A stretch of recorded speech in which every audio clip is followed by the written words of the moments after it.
the service today.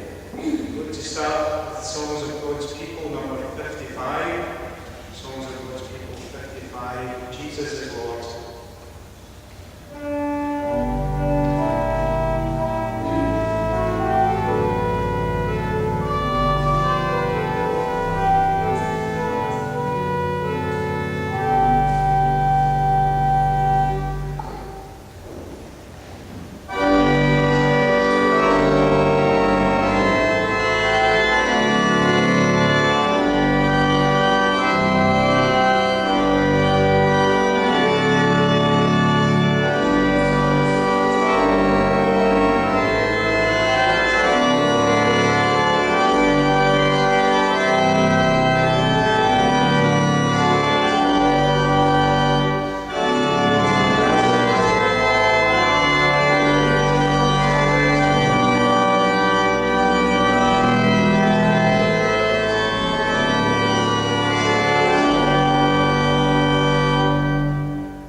Today's first reading is taken from Mark chapter 2, that's verses 1 to 17, on page 1003 of our Pew Bible. Listen to the word of the Lord. A few days later, when Jesus again entered Capernaum, the people heard that he had come home. So many gathered that there was no room left, not even outside the door, and he preached the word to them. Some men came, bringing to him a paralytic, carried by 4 of them. Since they could not get him to Jesus because of the crowd, they made him an opening in the roof above Jesus, and after digging through it, lowered the mat the paralysed man was lying on. When Jesus saw their faith, he says to the paralytic, "Son, your sins are forgiven." Now some teachers of the law were sitting there, thinking to themselves, "Why does this fellow talk like that? He's blaspheming. Who can forgive sins but God alone?" Immediately Jesus knew in his spirit that this was what they were thinking in their hearts, and he said to them, "Why are you thinking these things? Which is easier to say to the paralytic, 'Your sins are forgiven,' or to say, 'Get up, take your mat and walk'? But that you may know that the Son of Man has authority on earth to forgive sins." He says to the paralytic, "I tell you, get up, take your mat and go home." He got up, took his mat, and walked out in full view of them all. This amazed everyone, and they praised God, saying, "We have never seen anything like this." Once again, Jesus went out beside the lake. A large crowd came to him, and he began to teach them.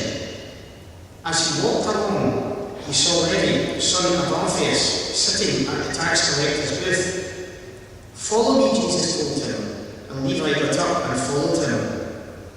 While Jesus was having dinner at Levi's house, many tax collectors and sinners were eating with him and his disciples, for there were many who followed him.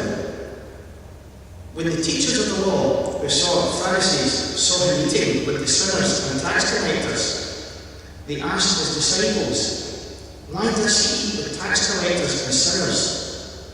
On hearing this, Jesus says to them, "It is not the healthy who need a doctor, but the sick. I have not come to call the righteous, but sinners." Amen.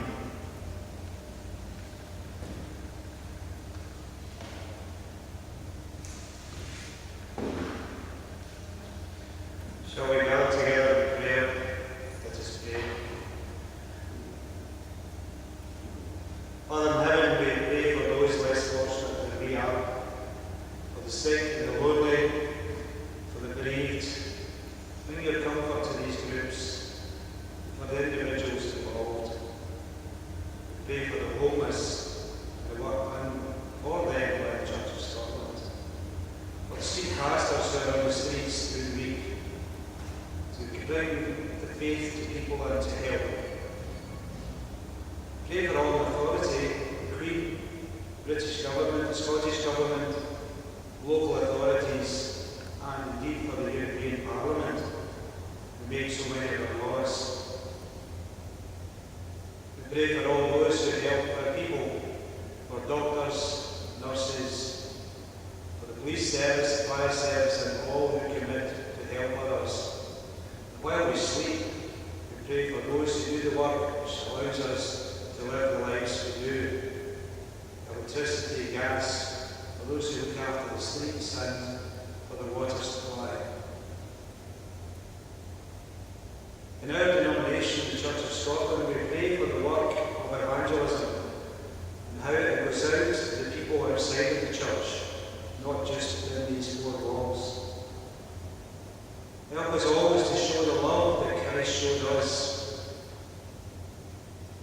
We pray for the work carried out by the Lodging House Mission, supported by this congregation, also for the well at St Francis in East, Glasgow Presbytery projects, which receive support from throughout Glasgow. We We pray for the moderator of the General Assembly and for the moderator of the Presbytery. We pray for those on committees of Assembly and committees of Presbytery who do their work as volunteers. In our own congregation, we ask for your continuing presence with us. Bless the members and adherents. Bless the interim moderator and the local. Pray for the Kirk session, for the board and the guild and the Sunday school. We bring all of our prayers to you in the prayer which you taught us, saying, Our Father, which art in heaven, hallowed be thy name. Thy kingdom come, thy will be done on earth as it is in heaven. Give us this day our daily bread, and forgive us our debts as we forgive our debtors. Lead us not into temptation, but deliver us from evil. For thine is the kingdom, the power, and the glory forever. Amen. The next hymn is hymn 62, Lead us, O Father, hymn 62.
The second reading this morning is a continuation of the first.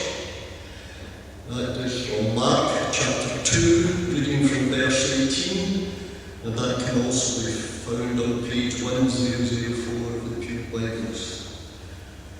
Listen for the word of the Lord. Now John's disciples and the Pharisees were fasting. Some people came and asked Jesus, how is it that John's disciples and the disciples of the Pharisees are fasting, but yours are not? Jesus answered, how can the guests of the bridegroom fast while he is with them? They can't, so long as they have him with them. But the time will come when the bridegroom will be taken from them, and on that day they will fast.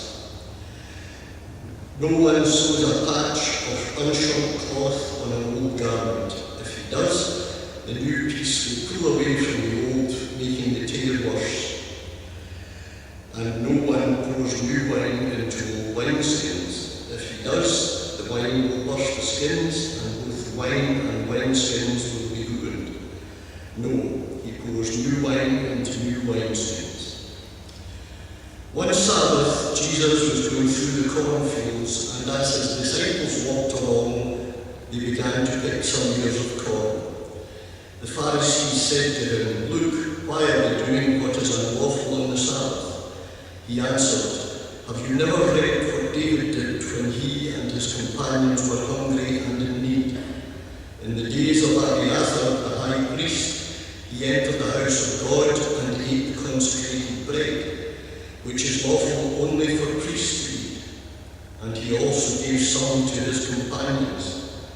Then he said to them, the Sabbath was made for man, not man for the Sabbath. So the Son of Man is Lord, even of the Sabbath. Amen. May God bless us this readings from his word.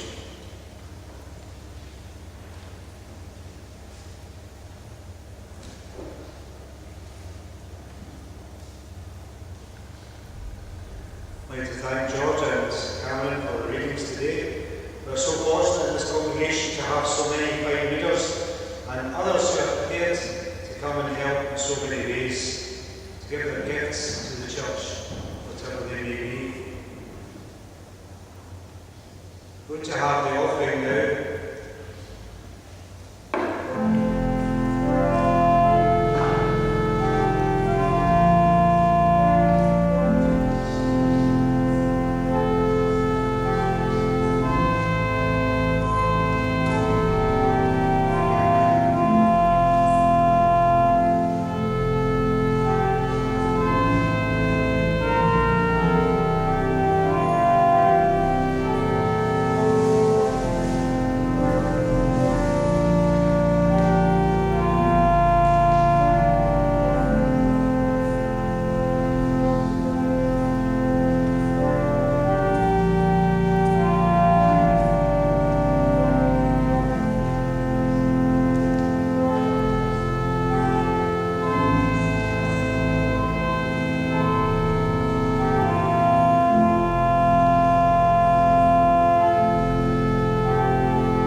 Father, the Son, and the Holy Spirit.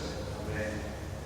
Those of you who were here last Sunday will remember that we were in Mark chapter 1, and we noticed that Mark talks about the actions of Jesus, not just what Jesus said.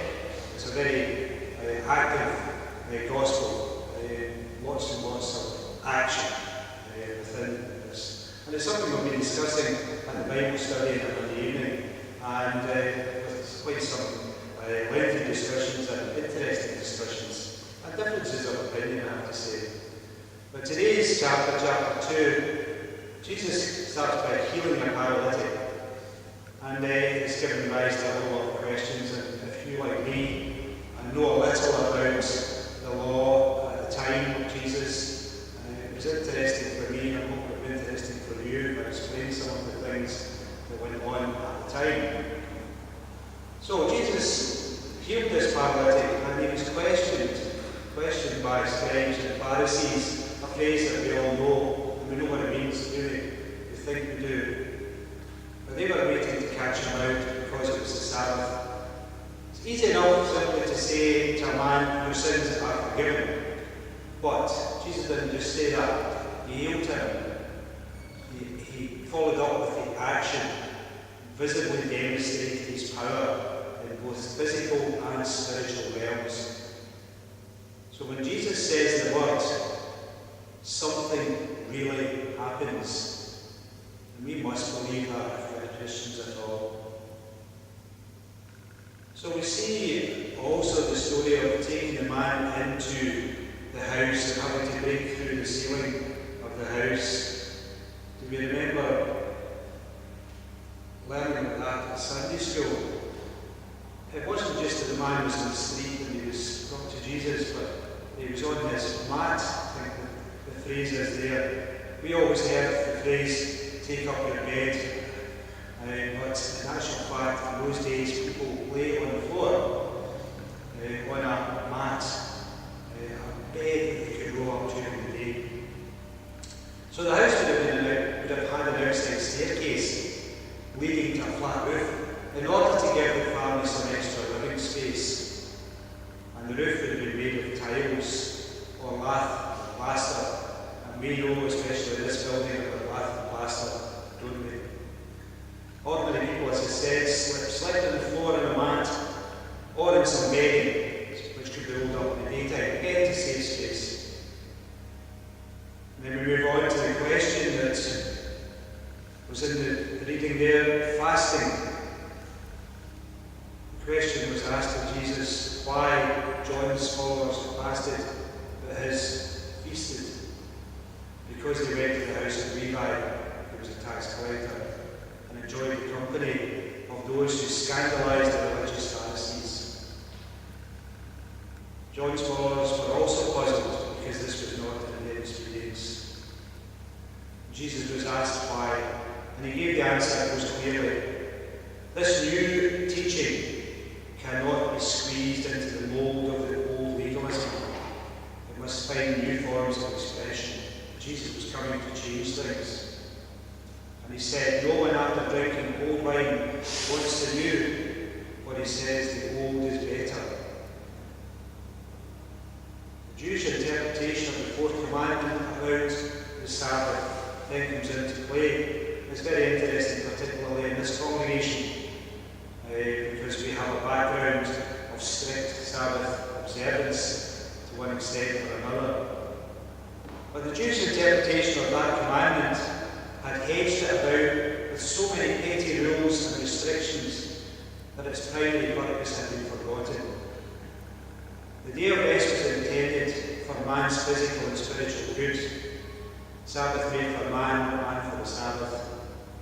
Not to deny him food and help, it is a day for doing goods, and not only in an emergency.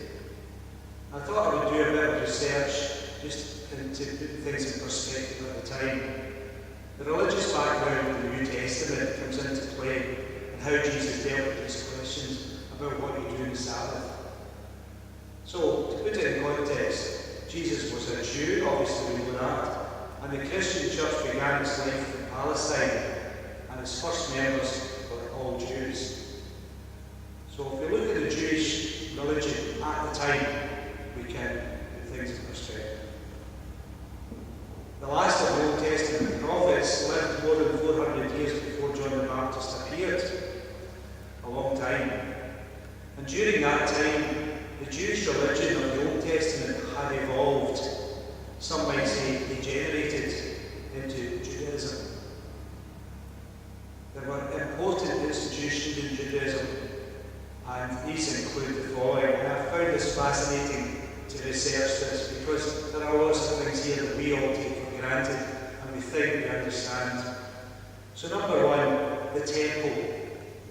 In Jesus' time, this was an imposing complex of buildings in huge cream-coloured stones, marble and gold. But it was still not complete. The magnificent structure commissioned by Herod the Great was begun in 19 BC, but it was not finished until AD 64. 83 years to build this magnificent building. Now, our magnificent building here took 2 years to build. Put things in context.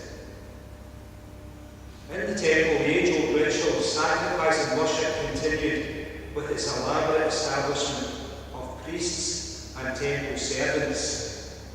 I just couldn't resist the temptation of thinking of 121 John Street, but maybe that shouldn't. In the court of the Gentiles was the thriving market for sacrificial animals and sacred money. You had to change your money before you could make your offering. We can just make our offering at the coin of the day. For the temple, offerings had to be made in this particular currency. These things, this money changing, so this was the object of Jesus' anger, and it's something that we all have heard. Jesus throwing money lenders out of the temple. So that's the temple. There's only one temple. But the second thing is the synagogue. Maybe some of us are not totally aware of the difference. Interesting. There was only one temple, but in every community there was a synagogue. And here there was no sacrificial ritual, no changing of the coin into the own coin. It was a local centre for worship and study of the law. And on the Sabbath day the community would meet and listen to the reading and exposition of set passages, which we do also. But this was just from the law and the prophets, and to join in set liturgical prayers, which the Christian church does too. It was also a local school, and it was a community centre, and interestingly, the centre of the local government. Its elders were the civil authorities of the community. They were magistrates and guardians of public morals. So the temple, the synagogue, and of course there was the law and the traditions.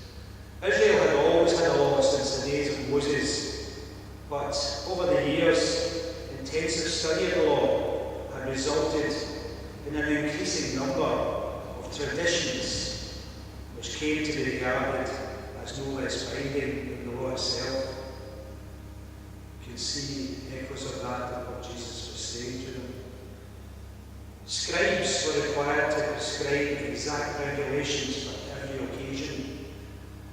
For instance, there were 39 types of action prohibited on the Sabbath.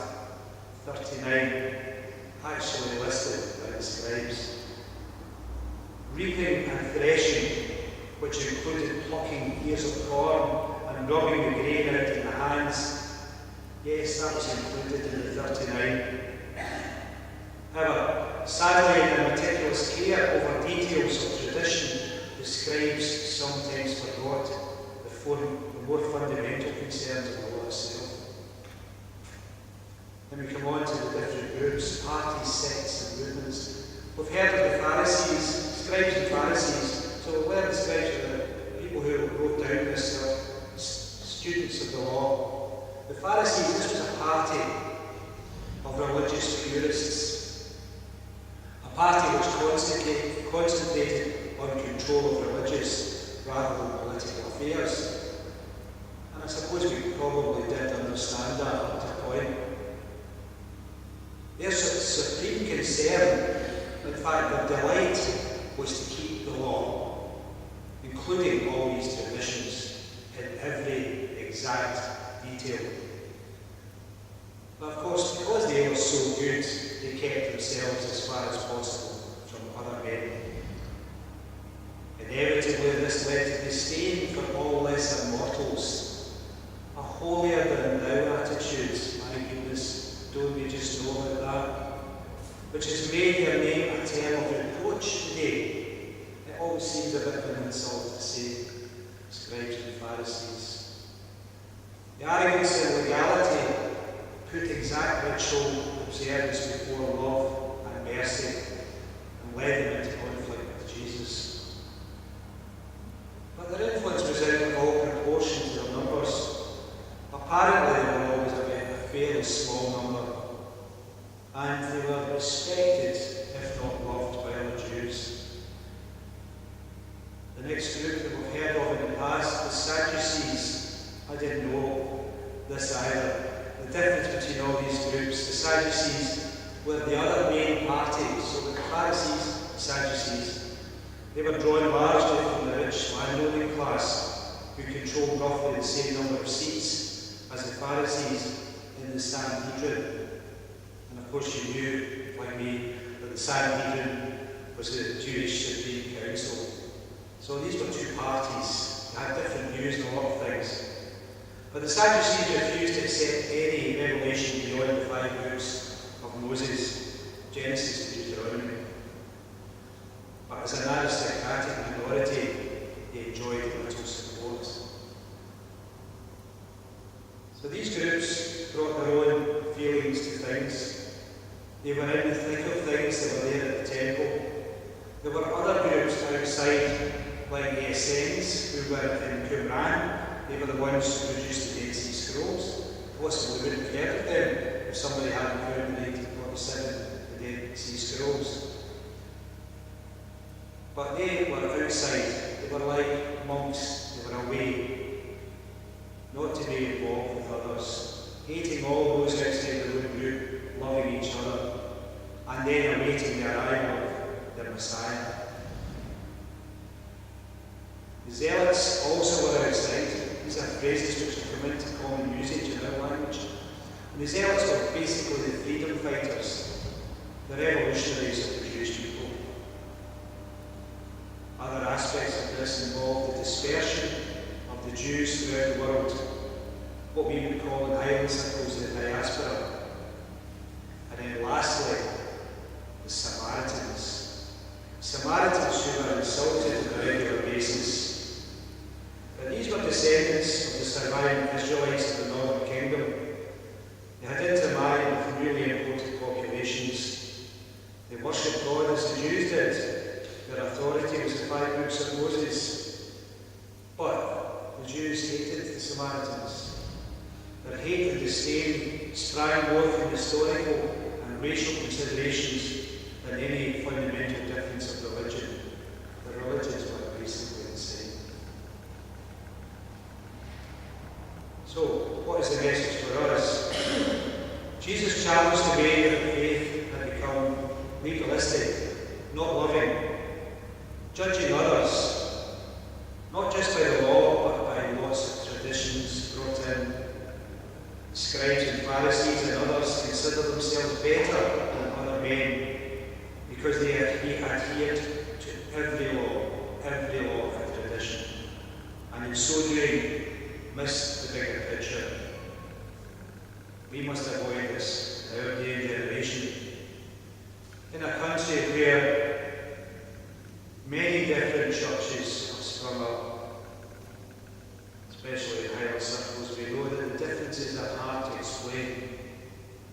How can it be right for a small village to have 5 churches, all of them Presbyterian? All of us should work for reconciliation, relying on the grace of the Lord Jesus Christ, the love of God, the communion and fellowship of the Holy Spirit. There is far more that unites us than divides us. We must take out the message that Jesus died and rose again for everyone, not just for the Pharisees, not just for one particular Presbyterian church, but for all of us. His